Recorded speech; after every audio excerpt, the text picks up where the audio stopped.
coming this episode. I think this is like a pretty easy mall. I would keep this. Really? I see this in a lot of players that are like close to like winning an RCQ or whatever.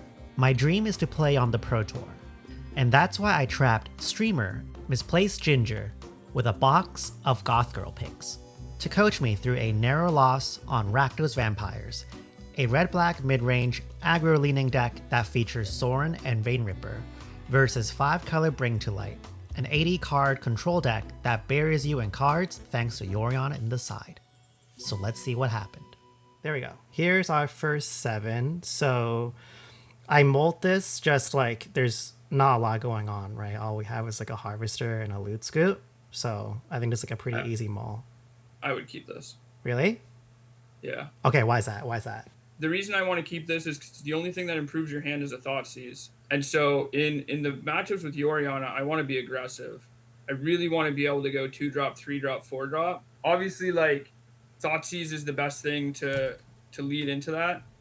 But this hand isn't actually that bad because you have your best turn 2 play in your deck, which is Smuggler's Copter into Bloodtide Harvester. You're on the draw, so you get a draw step.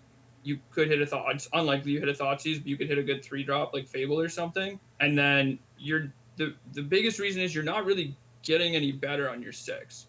Your 6, your best possible 6 in this matchup is like Thoughtseize, good 2-drop, good 3-drop. Like maybe sometimes that's Thoughtseize, miss on 2-drop, but have Sorin Vainripper on 3. But because your opponent's on assumed Yorion deck, they probably have a reasonable answer to it. So a reasonable answer to Vainripper. Yeah, or Sorin, or just countering your Sorin if they're on blue-white. Right. So the only thing that really makes or breaks this hand improving is Thoughtseize. And because of that, I really don't like mulliganing this hand just because I think it's good. It's good enough. Okay, so I actually have a bunch of questions from here. The first one is like, I assume that Rakdos Vampires is a deck that we want to like mulligan for Sorin Vainripper a little bit more aggressively. So I think the question that a lot of people might have is like, well, this hand is really good with like the turn 2 Loot Scoot, turn 3 Harvester, crew Loot Scoot, pitch like the lands, and then you can like draw into something better. But what happens when someone removes the Smuggler's Copter, right? Doesn't that make this hand like kind of bad then? So I guess a few things. Sorin Vainripper is a benefit to your deck, but it is not the be all end all. In a sense that like you don't have to mulligan to it, and if you don't have one of the pieces in your hand, you shouldn't just mulligan because the rest of your deck has a pretty raw high power level in general. The other thing about Sorin Vainripper is if you have one piece and you draw the second piece later, it's still very, very powerful. Putting a Vainripper, a 6-drop into play on turn 4 or 5, even 6, and making another play is very good. So like you don't need to see either of those pieces immediately. The other thing is, let's say you draw Sorin on your first draw step. Sorin's still very good if you play Bloodtide Harvester because it pumps your Bloodtide Harvester and is a Lightning Helix at some point. So although you have 5 lands, let's just say your 4th and 5th land is a dead resource, quote unquote, you kind of have a free mull to 6 anyways. I think if this was a 6, like let's just say you remove the Blood Crypt, I'd be very happy with this 6. The other thing is, back to your point about Smuggler's Copter, what if it just dies? If you, like, let's say you just play your 2-drop and it always just dies. Do you just not play your good 2-drop then? And yeah. like, what if they just go like removal spell, big thing? You're just always behind, right? Yeah. And that's one of the reasons why this matchup is rough and why I want a Thoughtseize so badly. But you also just can't give your opponent sort of the grace or the space to have those things always, because you never punish them when they don't have it.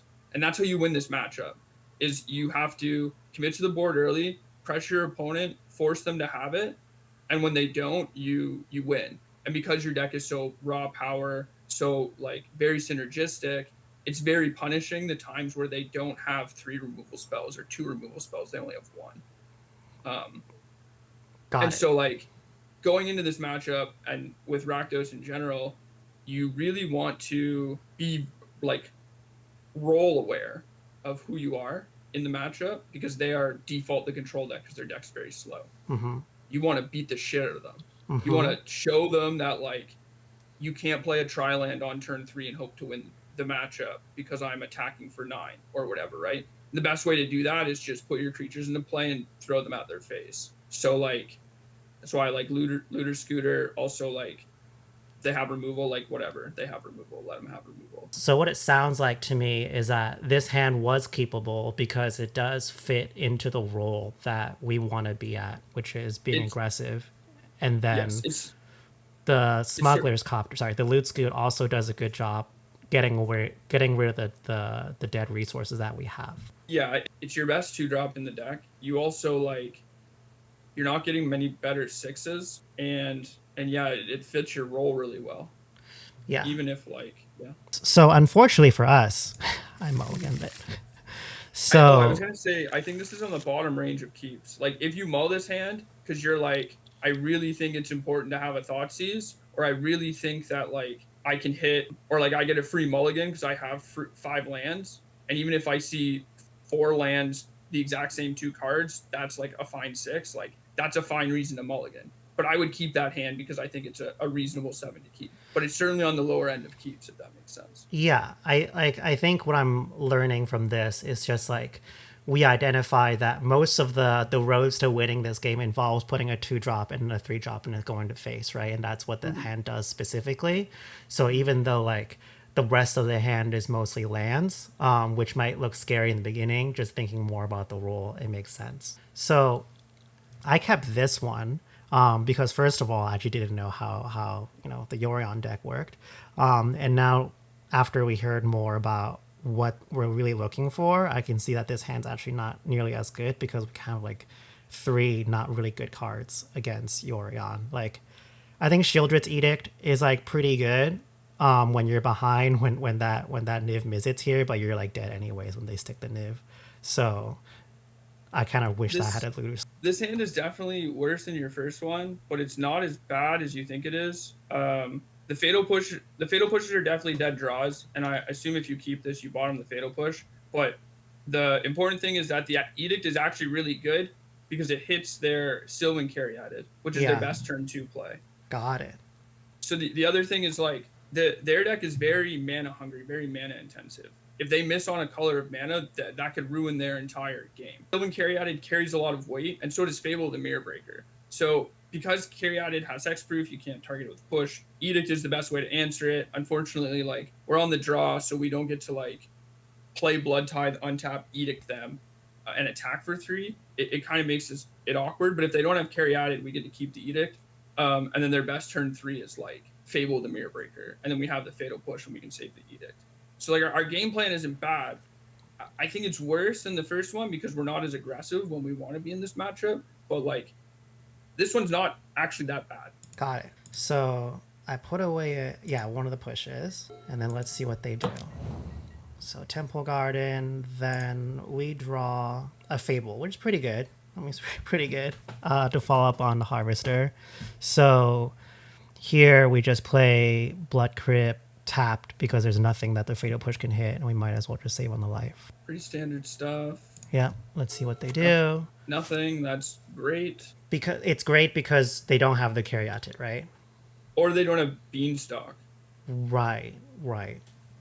So back to the thing about like role assessment. Every turn they don't use their mana, it's basically time walk, if that makes sense. Yeah. So the way I kind of break down Magic is everything's either a resource game or a time game. Your opponent's deck always is going to have more resources or trying to accumulate more resources. The times where they don't do that, they just lose. So what you have to do is you have to beat them up really fast. You have to make sure that the game doesn't go long because you will always lose to the resources. So every time they don't do something with their time or their mana, they're not using their resources, those resources get stuck in their hand later turns. So it doesn't matter that they have more resources. What matters is that we beat them up before they can use them. I think what you brought up is really interesting and not something I've really heard. Like, I haven't really heard of that particular framing of a resource game versus a time game.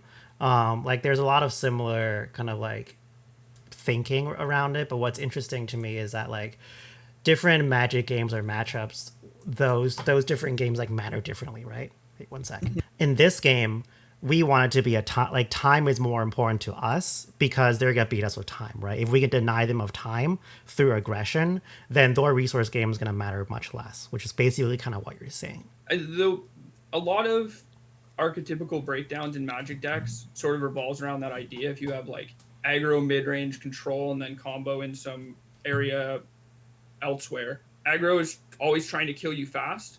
It invalidates your long-term resources. Mid-range is trying to control the board and control the hand. It's always trying to control resources, but it also has the ability to pivot in time. So it can play the short game, it can play the long game, and that's where it excels. But doing that is insanely difficult because you always have to play perfectly and your cards have to line up perfectly. Control is the opposite, where you're always trying to play the 2-for-1 game or the resource game, but you often lose when you lose the time game because your resources either don't actually interact with what's happening or you don't have the time to use them. And so the majority of Magic that I've played at least comes down to that idea and recognizing who you are at that point in the matchup, and that comes to role assessment, and then being able to pivot from when, okay, I'm not winning the resource game, I need to beat up my opponent, or my opponent has too many redundant resources and I need to make sure that they can never cash those in at some point. Think about like if your opponent's playing a control deck and they're flooding, you want to beat them up before they can use all their lands because they have a 6-drop that could draw them 3 cards. You need to kill them even if they have 8 lands in play and it looks like they're flooding, right? You can't win that long game eventually. And that's what's happening here. Okay, so the clearest play is that we're going to play the Harvester. All right, let's see. Most of the time, you just want to play the very easy, basic play. Yeah, like now we look at a Fable token. And draw first, and then we have a Takenuma.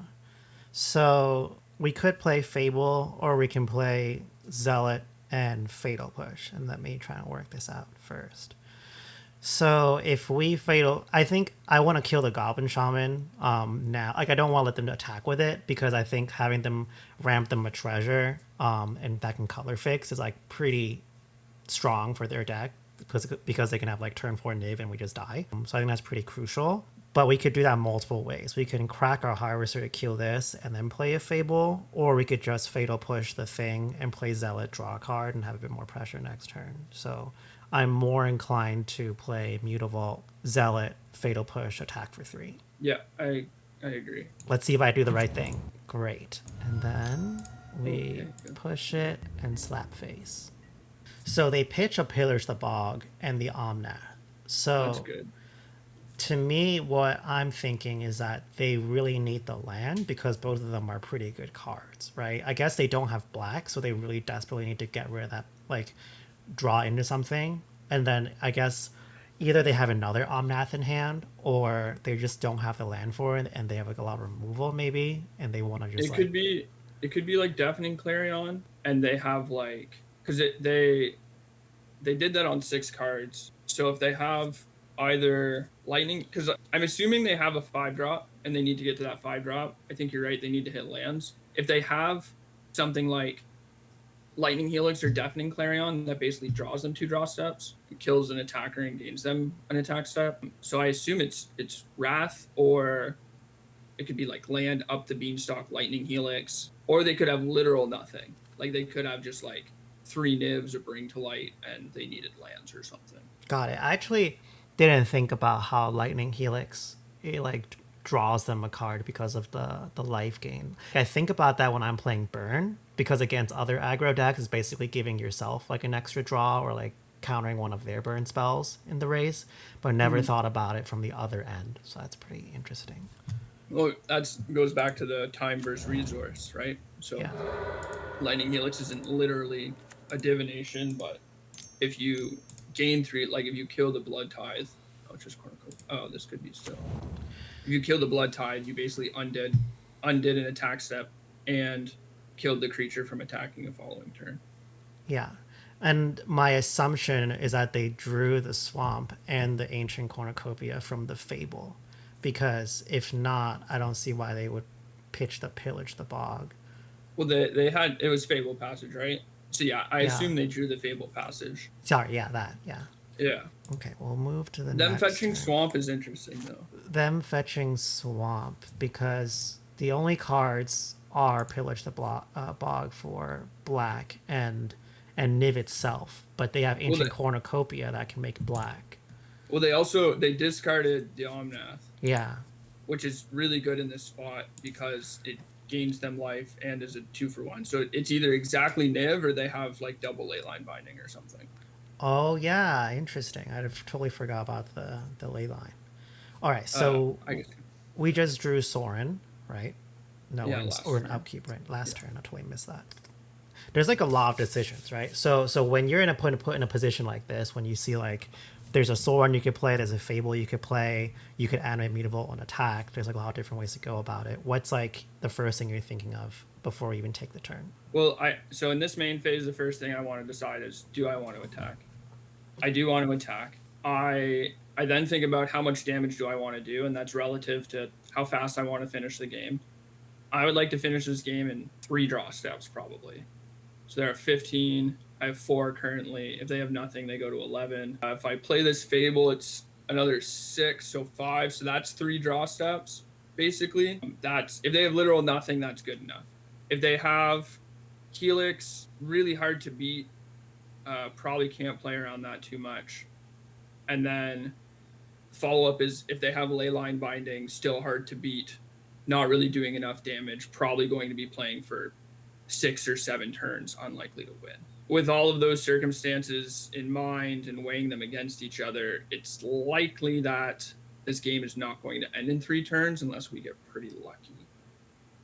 So with myself wanting to end the game fast, I want to try to leverage the resources I have to make sure that the game ends as close to those 3 turns as possible, without giving up too much resources or too much power, if that makes sense. So like, I wouldn't play Sorin here just because I think playing Sorin over Fable, you lose, like obviously Fable's a saga, so it takes a turn or a few turns to set up. You lose that turn to set up the Fable, but also Sorin always does the same amount of damage.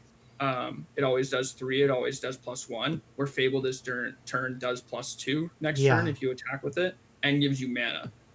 The other important thing about this is Fable, we're in a tough spot. We kind of need to draw something pretty good. Fable adds power to the board and draws us out of this and gets rid of any other dead draws. Also, the other 2 cards in our hand, Sorin plus Edict, is 5 mana. So if we go to combat, whatever happens, post-combat we play our Cliffs. Despite what we draw next turn, we can play this Takenuma, Sorin plus Edict, which is perfect use of our mana. And if we don't cast the Edict, we can Sorin animate Mutavault. So that lines up the best, I think, with what I want to be doing, which is ending the game fast, putting the most amount of damage or power into play, pressuring our opponent to have these answers that they need to have, putting them on the back foot, while also using all our resources effectively. I think that puts us in the best position. Yeah, so just to make sure I heard you correctly, because I think there's 3 things I heard. The first thing is, before we start, like to help us decide how we want to pursue this turn, the first thing is thinking about like how do we want to close this game, right? And as we've been saying the entire time, it's like being super aggressive. Then thinking about like which of these lines like aligns best with that, right? Then second of all, it's seeing how Fable specifically helps us with improving our hands, so we're more inclined to cast that. And then lastly, we're sequencing for best usage of our mana for next turn. Yeah, when you get into spots like this, it's all about opportunity cost. Once you figure out what you want to do, it's all about deciding what that is and what it costs over time. So playing the Sorin here, for example, very powerful play. If your opponent has nothing, pretty good. The opportunity cost of playing Sorin is that you're not playing Fable. So let's see what I do. Let's go to combat, wake up MTGO. Yeah, we stopped for about 3 or 4 minutes and took a nap. Yeah, it's like, are y'all done yet? All right, so you went to attack first, just to see probably what they do about it. You attack with your creatures individually. That's crazy. I'm arena pilled, I have to like click. Damn. I'm pretty sure you're my age, but I'm going to call you a Zoomer because... I am a Zoomer. I'm wearing a cute little hat. Yeah, of course. My bad. Okay, so they didn't do anything, so can't really That's good rule for us. anything out yet. And then play Cliffs, and then jam the Fable. Cool. And here's a Dovin's Veto. Is this game 1? Yeah, That's crazy. They have Dovin's veto. they're ready. They're ready for That, Fables. that's really good for you that they have Dovin's veto in their deck. Is it It's also because really that's less removal? no. It just means that back to the opportunity cost thing. Their deck has a high opportunity cost with the things they can put in their deck because they have just like a random array of things. If that makes sense. So Yeah. there's if they're not playing if they're playing Dovin's veto, it means they're not playing as many wrath effects. They're not playing as many pillage the bogs. And the other thing is that if their deck is built to be reactive with a Dovin's veto, like Lightning Helix in that spot would have been much worse for us. So much worse for us. And our opponent just has Dovin's veto instead. That's just like very good. It's not huge in a sense that like it's backbreaking, but it just means that like there's something small there that's like, okay, they had veto, not binding, not helix. What's the rest of their hand if they're playing Beanstalk Fable, right? And they missed a land drop. So I don't know what they can. It'd probably just be other fables. Okay, so they played up the Beanstalk in Fable instead of just jamming the Niv. So we can assume that they don't have a Niv, or they're like really big braining us here and playing around specifically Edict or something. And I don't think that's the case, but regardless. So back to so I'm going to try and apply the same thing we just talked about, right? So our game plan is still go face, put as much damage as possible. The reflection is not as scary in this particular deck, I've learned, because they just don't have as many targets to copy. But we still want to like clear up their board a little bit so we can put damage. So we're definitely go to main phase. Oh, whoopsie. We did draw a card. Oh, okay, okay. That changes our turn quite a bit. All right. So we're definitely playing Sorin, cheating in Vein Ripper. In my mind, we're playing the Takenuma. And then we can Shieldred's Edict, get rid of the reflections, a one blocker down. And then I guess swing of Harvester, and if they block, we just trade out, gain a lot of life off Vein Ripper. That's what I'm thinking. What's your thoughts? I'm inclined to do what you said up to Sorin Vein Ripper, but I want to Edict, make them sacrifice a creature, and then I want to Blood Tithe, kill the token. Interesting. Oh yeah, because it guarantees the damage, right? Well, it guarantees the damage. It also makes it really hard for your opponent to kill the Vein Ripper because of the ward trigger. Yeah. It has to be exactly a Wrath effect, which is usually Sunfall or Devious Cover-Up. If your opponent has Sunfall, they draw a card off Beam, they gain a life with Cornucopia, they make a 1/1. You have Sorin plus Mutavault in play. So it's Sorin, Harvester, Kiki, that's 6 damage. Dusk is 7. They gain 1. So they're at 6. They take 8. Or they take 6, they go to 8. And then you have 5. You have 3 in play. And that's if they have a Sunfall. If they have a Niv, they gain 5. They're at 19. Minus 6 is 13. And you get to keep the Vein Ripper. So it's just about how they interact with Vein Ripper, because I think this Vein Ripper is probably going to be the way we win this game. It's Leyline Binding. It's the black-white destroy or exile target monocolored thing. As long as you leave a creature in play, they can just sack the creature to pay the ward. So I want to prevent the ward. I want to push a bunch of damage, and I want to make their Sunfall worse.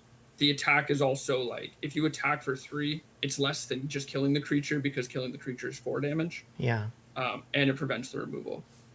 And then the other thing is, if we're going all in with the Vein Ripper, playing into a Wrath, killing the stuff kind of like still plays into their Wrath, but we have a good follow-up in Sorin plus Mutavault also.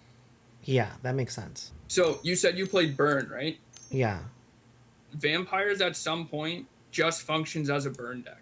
You just want to put yourself in a position where your creatures or your resources are just thrown at your opponent, because back to the archetypical breakdown thing, Vampires is a mid-range deck, but it is very synergy based.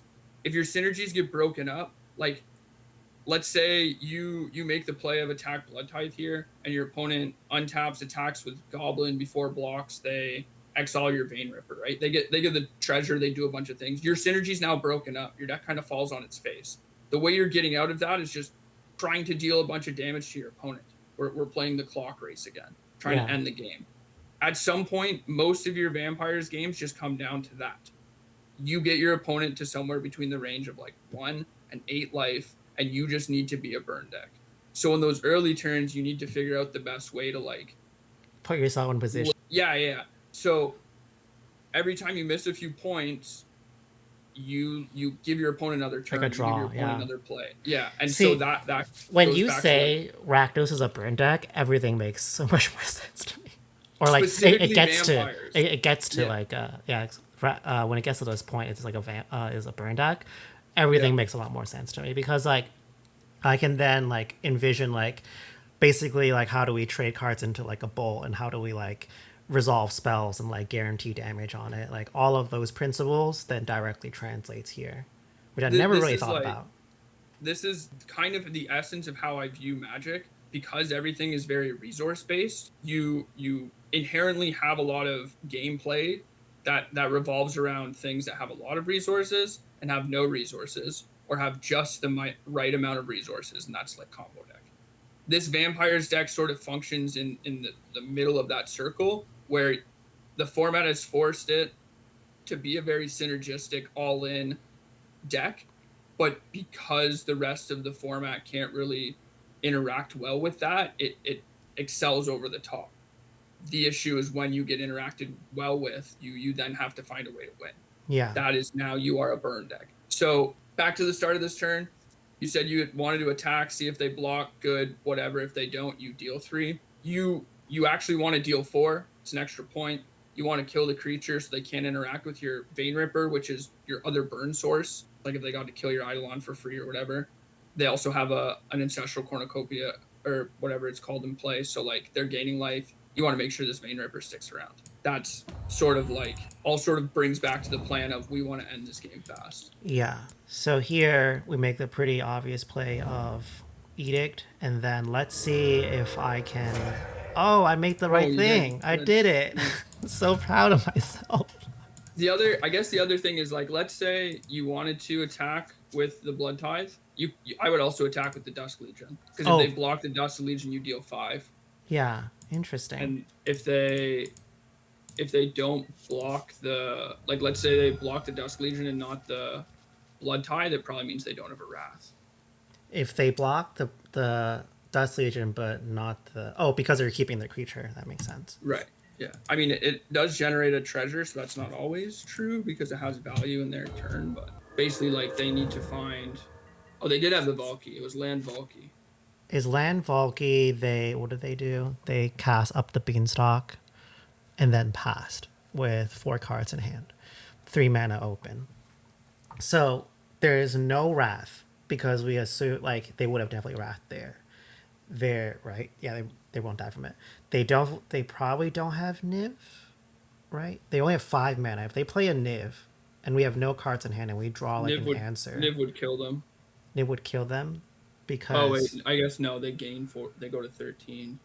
They go to. Sorin is always +5 with a Vein Ripper in play, but it's -1 because you lose the Dusk Legion attacking. So it'd be 7. They go to 13. 6 -4. They go to 2.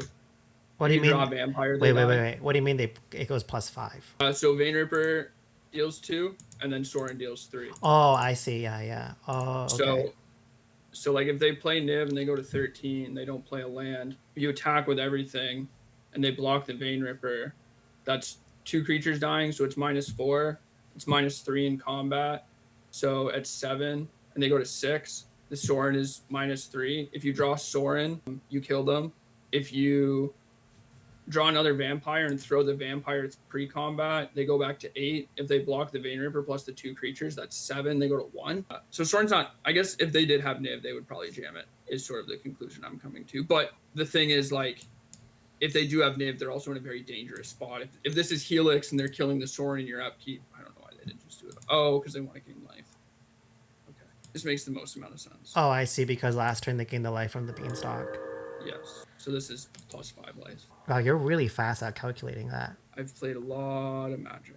How would the viewers at home try and train that skill? It just goes back to it. The short answer is my brain works in a very odd way. The long answer is basically when I'm thinking about something, I'm trying to think about all the aspects, or try to think about all the aspects, not literally think about them all, but try to, and then reduce them all down to things that matter.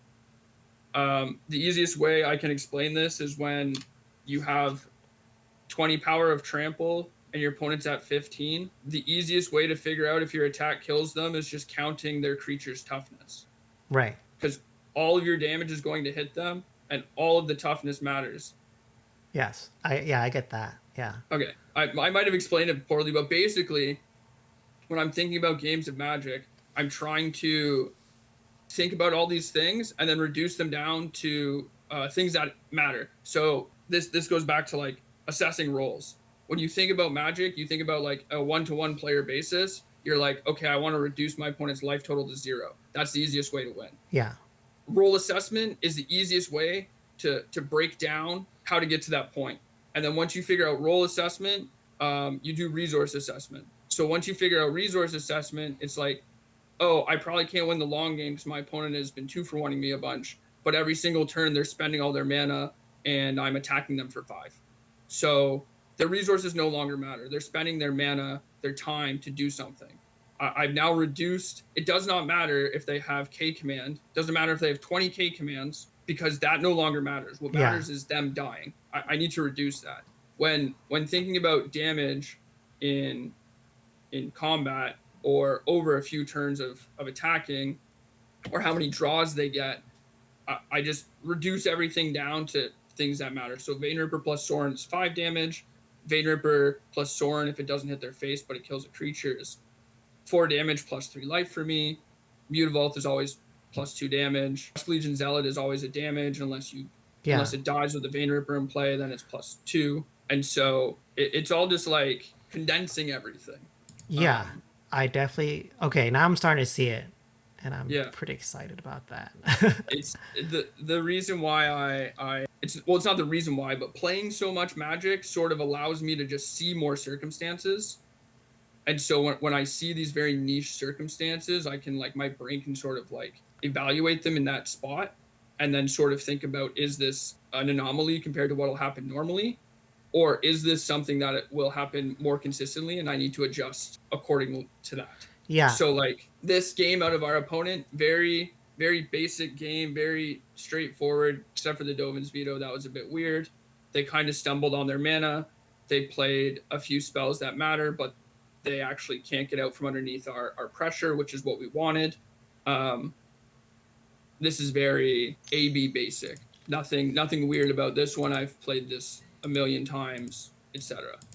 What would be weird is if they had like a Planeswalker or some other big spell that like warped how this game played out. But that, for the most part, is like not something that's going to happen that often. That makes sense. So here, we will put them to 4, and then this is kind of a cheat because I coached with Mason Clark on this specific game before, and I know that I should play the Loot Scoot here because that's more power that we can crew with Mutavault.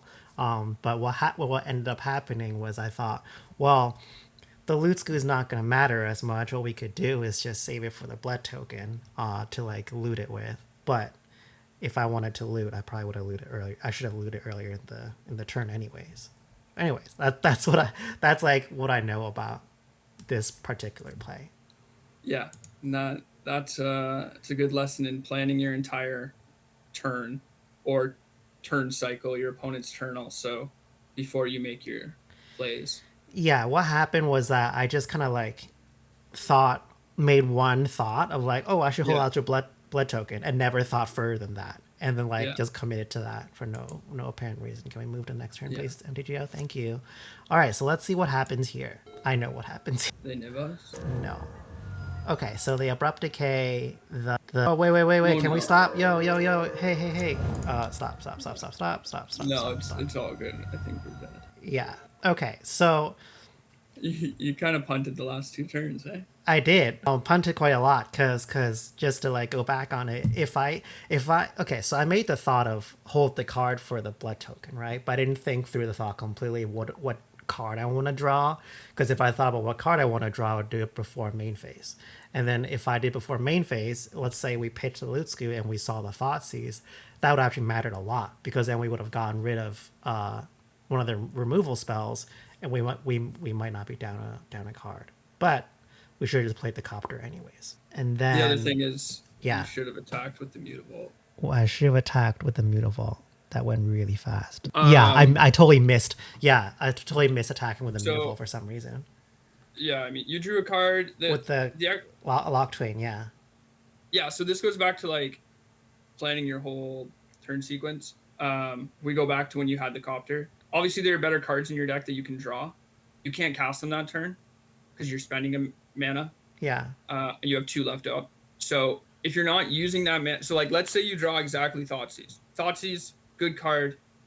Problem with that is that even casting the Thoughtseize there doesn't actually do that much, because they still have a draw step. They still have all these 2-for-1s. They're dead to most things anyways. So what you actually want to be doing is just putting threats into play. And then this goes back to opportunity costing, which is if you don't draw exactly Thoughtseize, the opportunity cost of throwing away the Smuggler's Copter is very high, because Smuggler Copter is actually one of the best cards you can have there, because the only way they catch back up in this game is Wrath effects or a bunch of spot removal. And Smuggler's Copter specifically is very good against both of those things. So funny you bring that up. To back up again, back to the burn deck thing. Your opponent's at 4. If you attack with Mutavault last turn, they'd be at 2. Or maybe they want to block and they would take an additional 2 damage because their creature would die. So either you sink an extra 2 points of damage, or you deal 4 because the Vein Ripper's in play. It kills their creature and your creature, right? Yeah. So I think to like simplify what went wrong in the last few crucial turns is that I didn't quite understand like my role as well, and instead of thinking about being the burn deck, I thought like I was so mid-range pilled. I was like, I want to draw cards and then tapped out my mana to draw, which isn't what we want to do. Right. And so that's what I was going to say about the Castle Locthwain play. Sometimes you want to draw cards. Castle Locthwain, very powerful card. Love that card. You can't cast the spell you're drawing. You can't play another land, so there's no point for you to draw a card rather than deal 2 damage. And let's say you draw a 4-drop. If you draw another 4-drop or removal spell, you can't use those resources anyways. So we're actually doing the opposite role thing, where instead of playing the beatdown and invalidating our opponent's resources, we now invalidate a bunch of our resources. And we're spending resources to do so. It's doubly as bad. Yeah. Which you could say is pretty impressive on my part, that I was able to find the double negative. It is impressive on your part, but you're not alone in this. I think a lot of people really get lost in the plot when it comes to, again, I'm not quite I understand why you drew a card in your upkeep, but that was kind of useless. Yeah, probably should just let it happen. So I don't think we can play through the rest of this pretty quickly, because I kind of know what happens here. They put Yorion in hand, and I just scooped because they're just gonna draw a lot of cards, and then we're kind of done there. Well, it's pretty clear to me of how I could play this game better. I actually learned a lot. If you were to grade me on how I played this game, how would you give me like what grade would you give me? I'd probably give you like a 3 or a 4 out of 10. Okay, that's better than a 1. That's well, I noticed this when I first started like trying to get in competitive Magic, or like I see this in a lot of players that are like close to like winning an RCQ or whatever. You make a lot of the correct choices. You have a general goal in mind, and then once you sort of get ahead or get in a very winning position, you kind of lose the plot or get lost in tunnel vision, which it happens. But again, this goes back to like the viewing it as a burn deck, or like understanding role switching. Like you have to constantly be cognizant that like your opponent's going to still try to win. If something weird has to happen for them to do that, you should try to prepare for that. And like if they don't do that, who cares? Easy win anyways. And then the other thing is just probably format familiarity. I mean, I don't expect you to know every single card in your 80 card opponent's deck, but just like the mulligan was one thing where I felt like you didn't know what your opponent could be doing when they reveal Yorion fully. Yeah. You because of that, you didn't like assess that you needed to be aggressive, which that hand was good for. And then the follow-up was like, I think that you mulliganed correctly by bottoming the push afterwards, but knowing that like the edict is good against Caryatid and how that functions against your deck specifically, it actually ended up mattering later when we drew the Vein Ripper also, and then the not mulling specifically to Sorin or Vein Ripper. Like we ended up drawing Sorin that one turn, and it was really impactful. If we mull with 5 to try to see Sorin or Vein Ripper, maybe we hit it, but if we don't, like we're in the exact same spot, just down a resource, and Sorin plus Vein Ripper is still very powerful on turn 5 or turn 6 or whatever. So just tunnel vision less and become more familiar with sort of the deck and the archetype, which you can just do by looking at deck lists or just. We placed 4 monstrous rages under the box for next week's episode. Let's see which magic coach we can trap and learn from. If you like this video, please subscribe to my Patreon. Every dollar goes to paying coaches to be on the series for all of us to learn from. Thanks for watching. Hope to see you on the Pro Tour soon.